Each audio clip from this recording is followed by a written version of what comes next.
नमस्कार, मी संदीप चव्हाण आणि आपण पाहत आहे LS मराठी। सोलापुरातल्या जगजीवनराम झोपडपट्टीत राहणारी एका गरीब घरातली मुलगी आज देशाच्या सर्वोच्च सभागृहातील खुर्चीवर खासदार म्हणून बसणार अशी बातमी झळकली आणि ती मुलगी नेमकी आहे तरी कोण हे जाणून घेण्याची सर्वांनाच उत्सुकता लागली। पक्षातील अनेक दिग्गजांना धक्क्याला लावून शिवसेनेनं राज्यसभेच्या उमेदवारीची माळ ज्यांच्या गळ्यात घातली ते नाव म्हणजे त्यांच्याच भाषेत सांगतो, ज्योति नाम का मतलब फ्लावर नहीं होता, फायर होता है। मी कुणाबद्दल बोलतोय हे एव्हाना समजलंच असेल, राज्यसभेच्या खासदार ज्योती वाघमारे। अनवाणी शाळेत जावं लागलं, शेजारच्या महिलांच्या साड्या नेसून वृत्त निवेदन करावं लागलं, वाळलेल्या भाकरीचे तुकडे कुणाकडून तरी मागून ते पाण्यात बुडवून खावं लागलं, घरात वीज नसल्यानं महापालिकेच्या दिव्याखाली बसून शिकावं लागलं, 12वी बोर्डाची फी शिक्षकांनी भरल्यानंतर परीक्षेला बसावं लागलं, 3000 रुपये भरायला नव्हते म्हणून कला शाखेला ॲडमिशन घ्यावं लागलं, वर्षानुवर्षे तेच ते पत्रे असलेल्या मातीच्या घरात राहावं लागलं, वगैरे वगैरे।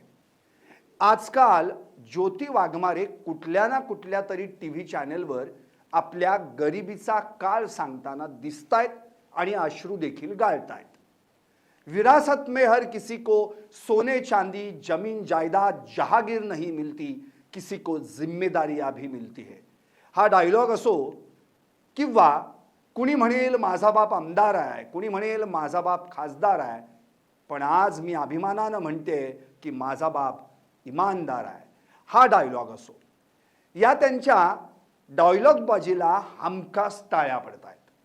असो, ज्योती वाघमारे संघर्षातून पुढे आल्या, शिकल्या, उच्च शिक्षित झाल्या, इथपर्यंत सारं काही ठीक आहे, पण गरीब घरातली मुलगी आज खासदार झाली ही त्यांची बात कुछ हजम नहीं हुई। कारण ज्योती वाघमारे आज खासदार झाल्या इतकंच वाक्य सत्य आहे, गरीब घरातली मुलगी खासदार झाली हे वाक्य काही पचनी पडत नाही। ज्योती वाघमारेंनी राज्यसभेसाठी निवडणूक अर्ज भरताना निवडणूक आयोगाला त्यांच्याकडे एकूण संपत्ती किती आहे याची माहिती दिली आहे। उमेदवारी अर्ज भरताना सादर केलेल्या शपथपत्रात ज्योती वाघमारेंकडे लाखोंचं सोनं चांदी आणि लाखोंची शेत जमीन असल्याचं उघड झालंय।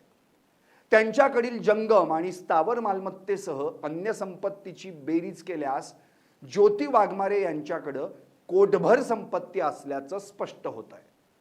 ज्योती वाघमारेंची संपत्ती किती पाहूयात ग्राफिक्सच्या माध्यमातून।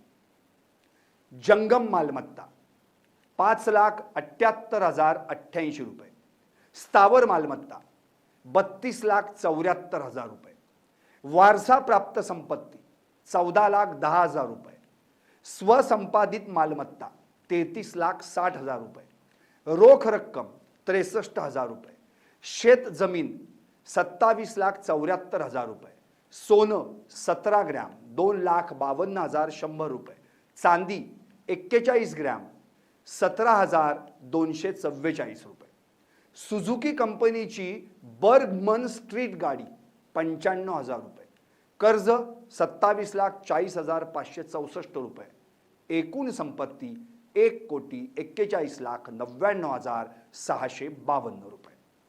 ज्योतिताई, आता तुम्हीच सांगा, कोटभर प्रॉपर्टीच्या मालकीण असताना तुम्ही गरीब घरातल्या खासदार कशा?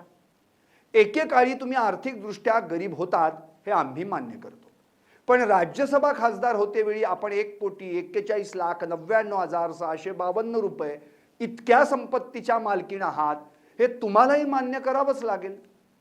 ज्योतिताई, आज तुमच्याकडे इतकी संपत्ती आहे की आजही खेडोपाडी वाड्या वस्त्यांवर अनवाणी जात असलेल्या तुमच्यासारख्या हजारो ज्योतींना आपण आपल्या संपत्तीतून तुम्ही चपला खरेदी करून देऊ शकाल।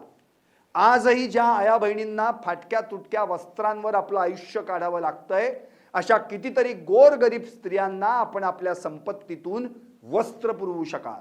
आजही उघड्यावर आलेली अशी कितीतरी कुटुंब आहेत ज्यांना 2 वेळच्या अन्नासाठी वणवण भटकावं लागतंय, अशा कुटुंबांना आपण आपल्या संपत्तीतून अन्नदान करू शकता। आजही तुमच्यासारखी कितीतरी गोरगरीब पण अत्यंत हुशार मुलं मुली आहेत, ज्यांच्याकडे ॲडमिशन घ्यायला, फी भरायला पैसे नाहीत, म्हणून आवडत्या क्षेत्रात करिअर करता येत नाही। अशा मुलामुलींना शैक्षणिक दत्तक घेत आपण आपल्या संपत्तीतून त्यांचं आवडीच्या करिअरचं स्वप्न पूर्ण करू शकता। असो, एप्रिल 2023 मध्ये शिंदे सेनेत प्रवेश म्हणजे शिवसेनेत जाऊन आपल्याला किती वर्ष झाली, तर इनमीन 3 वर्ष। त्यापूर्वी काँग्रेसच्या नेत्या म्हणून सोलापुरात आपला राजकीय वावर होताच। काँग्रेसचा हात सोडून हातात शिवसेनेचा धनुष्यबाण धरला, पुढे जाऊन थेट शिवसेनेच्या प्रवक्त्या बनलात, धाराशिव जिल्ह्याच्या संपर्क प्रमुखही बनलात आणि गेली 2 वर्षात दसरा मेळावे असो की विविध राजकीय चर्चा आपण आपल्या वक्तृत्वाच्या बळावर विरोधकांना सळो की पळो करत सुटलात। खरं सांगू, आपण वक्तृत्व स्पर्धांमध्ये सहभाग घेऊन इतकी बक्षिसं मिळवली असतील की प्रशस्ती पत्रकांनी फाईलीच्या फाईली आणि ट्रॉफीजनी कपाटाच्या कपाट भरली असतील। त्यामुळे ज्योतिताई, तुम्ही गरीब घरातले आहात म्हणून नाही, तुम्ही उच्च शिक्षित आहात म्हणून तर मुळीच नाही, तुम्हाला आज राज्यसभेच्या खासदारकीचं जे भलं मोठं बक्षीस मिळालंय ना, ते तुमच्याकडे असलेल्या त्या वक्तृत्व गुणाच्या जोरावर। आपण गुणी आहात म्हणून खासदार बनलात, आपण गरीब आहात म्हणून अजिबात नाही। पाहत रहा LS मराठी।